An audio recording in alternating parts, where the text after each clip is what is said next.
Stacey Martin, and today we're going to speak about poverty and health. First, we're going to discuss the links between poverty and health. As you can see from this picture, there are a lot of different factors that make up and create issues within poverty and health and that link it all together. There's 4 people who stand out as important key people to this subject. Firstly, we're going to talk about Sir Edward Chadwick. He was an English social reformer who is noted for reforming the poor laws and improve sanitation and public health. He was promoted to Chief Commissioner in 1883. In 1842, he published the report on sanitary conditions of the labouring poor. In 1847, he was appointed to the Committee of Inquiry into the Sanitary Coordination of London. In 1848, he became Commissioner on the First Board of Health, and in 1848, he pressed for the 1848 Public Health Act. William Farr. He was a British epidemiologist. He was regarded as one of the founders of medical statistics. He was hired in 1841 to handle data for the United Kingdom census. In 1849, there was a massive cholera outbreak in London, and he initially assumed that this was an airborne disease, which is the miasmic theory. And then we went on to 1866, a further epidemic, and Farr then accepted John Snow's theory that cholera was actually carried by water and not by air. John Snow, he was a founder of modern epidemiology. He discovered that cholera was not airborne, and in 1854 he helped cause the changes to create better water and sewage systems in London. And finally, Benjamin Rowntree. He was an English sociological researcher, a reformer and an industrialist.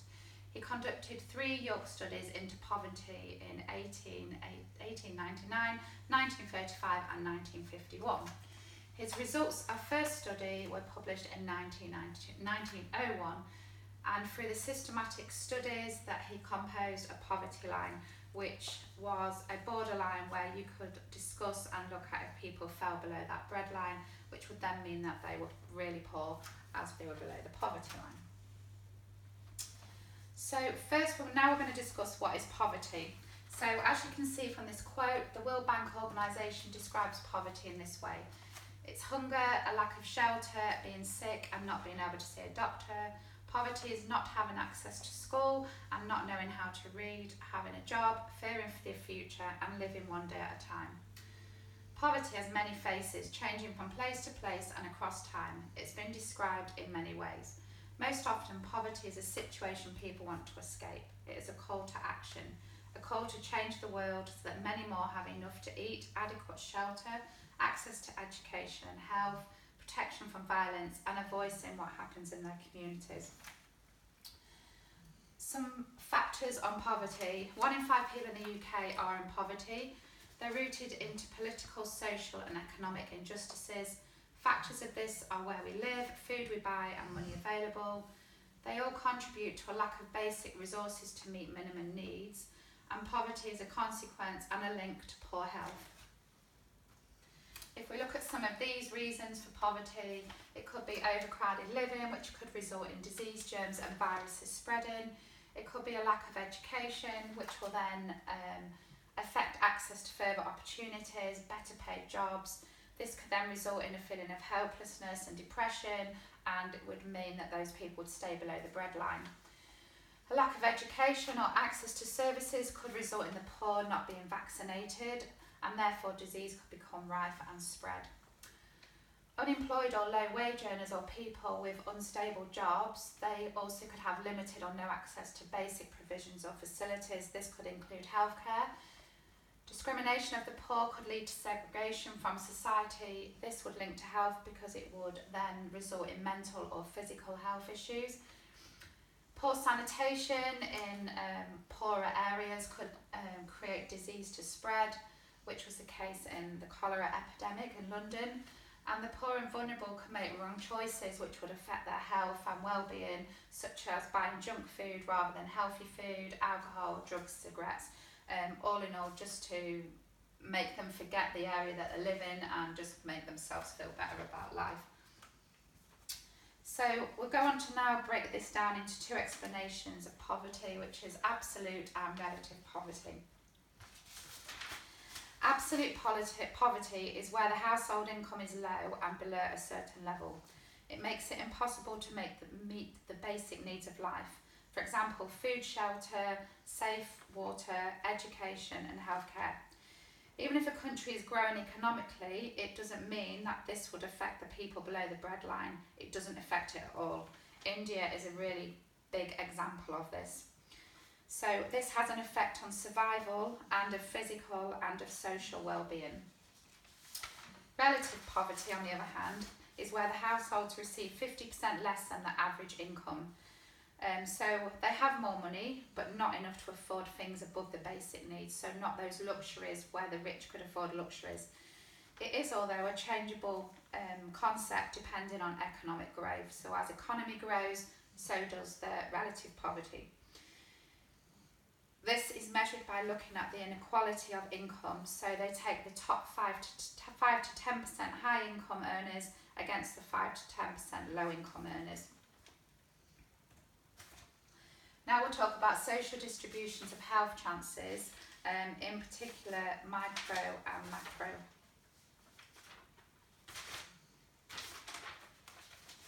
These levels are commonly used in sociological analysis, and now we're going to discuss how they fit into health.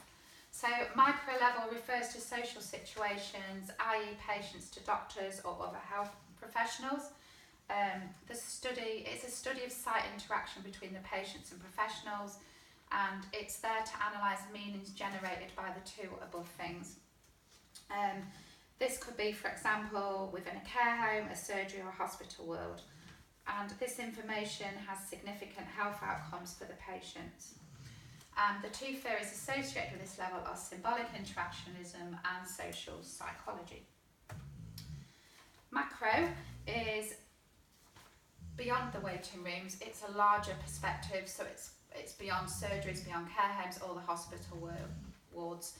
It looks at other factors such as race, ethnicity, sex or gender. These are all areas for analysis. It looks at material and cultural detriments, and it looks at mortality and morbidity rates. And the point of this is that many healthcare professionals don't look at this as something that's important, or they prefer not to see its significance. The political perspectives used in medical sociology to explain patterns of health. Firstly, we're going to discuss the NHS. So last year there was 70 years of the NHS. It was founded on the 5th of July 1948.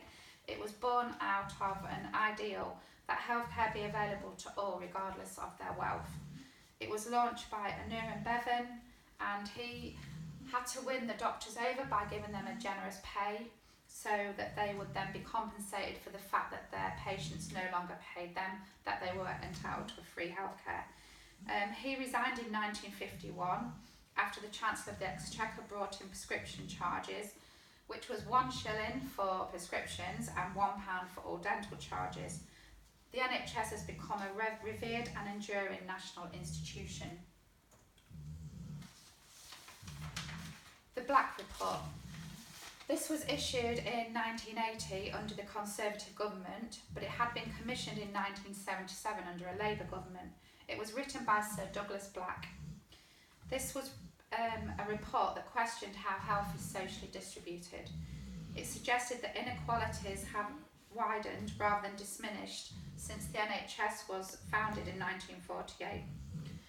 It suggested that inequalities were due to social inequalities such as income, education, housing, diet, employment, work and conditions. The findings were virtually disowned by the Secretary of State of Social Services, so few copies were ever printed. The spirit level, or the redistribution of wealth. So this was a report published by Kate Pickett and Richard Wilkinson. It highlights the direct correlation between economically unequal societies and poor health. It erodes trust, it increases anxiety, illness, encourages excessive consumption of drugs and alcohol. They argue that vertical redistribution of wealth would rectify and make a society healthy. Each of the 11 health and social problems are part of this. So physical, mental, education, imprisonment, obesity, social mobility, trust, community and life, teenage pregnancy, violence, drug abuse and child and well-being. So all of these issues would be more or less sorted out if there was a redistribution of wealth across the social classes. So also what they decided was that outcomes are worse in more unequal rich countries. So the factors of influence in the social distribution of health chances. So first we'll talk about gender as a factor. So gender within this is used to discuss morbidity and mortality. It isn't straightforward like social class. Social class has a clearer relationship with poor health and mortality. Women live longer than men because the female immune system is more robust. So this is a biological factor. There are inequalities in work resources and especially within power positions.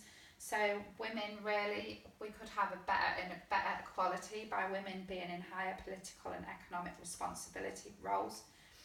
And within areas of Europe, there are different roles and responsibilities of men and women which affect health choices. Such as in certain European countries, the men share their responsibilities completely, whereas if you look at the UK, mainly it's the man that's the breadwinner, so this then puts more pressure on the women with their health. Social class as a factor.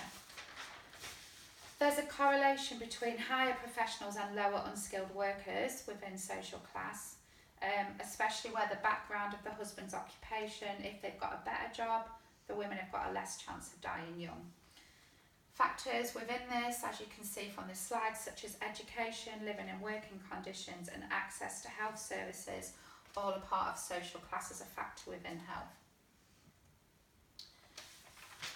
Race and ethnicity. Race, there's different groups within this. So race is a biological concept, whereas ethnicity is a cultural concept. And within this, there are different factors. So there's genetic and biological factors. If we look at Afro-Caribbeans, they've got a higher rate of sickle cell anemia compared to white Europeans. Migration and racism. Within migration, most of these people settled within urban inner city centres where there was already poverty and deprivation. So there's already social risks. And inequalities in access to healthcare. So because of poverty and low education, this could create issues, or it could be that the health promotion that we are providing doesn't fit with the traditional patterns of their culture. If we look at all of these three factors, they all interlink at some point. It's called intersectionality. So Giddens 2014 said the interweaving of social inequalities include class, race, ethnicity, gender, disability and sexuality. This produces more complex patterns of discrimination than single-dimensional conceptualizations allow for. So you can see there that there's clear connections between all three of them. An example could be a black working class person. You would look at that and they would have two other social factors to contend with. I hope you found my presentation interesting and thank you very much.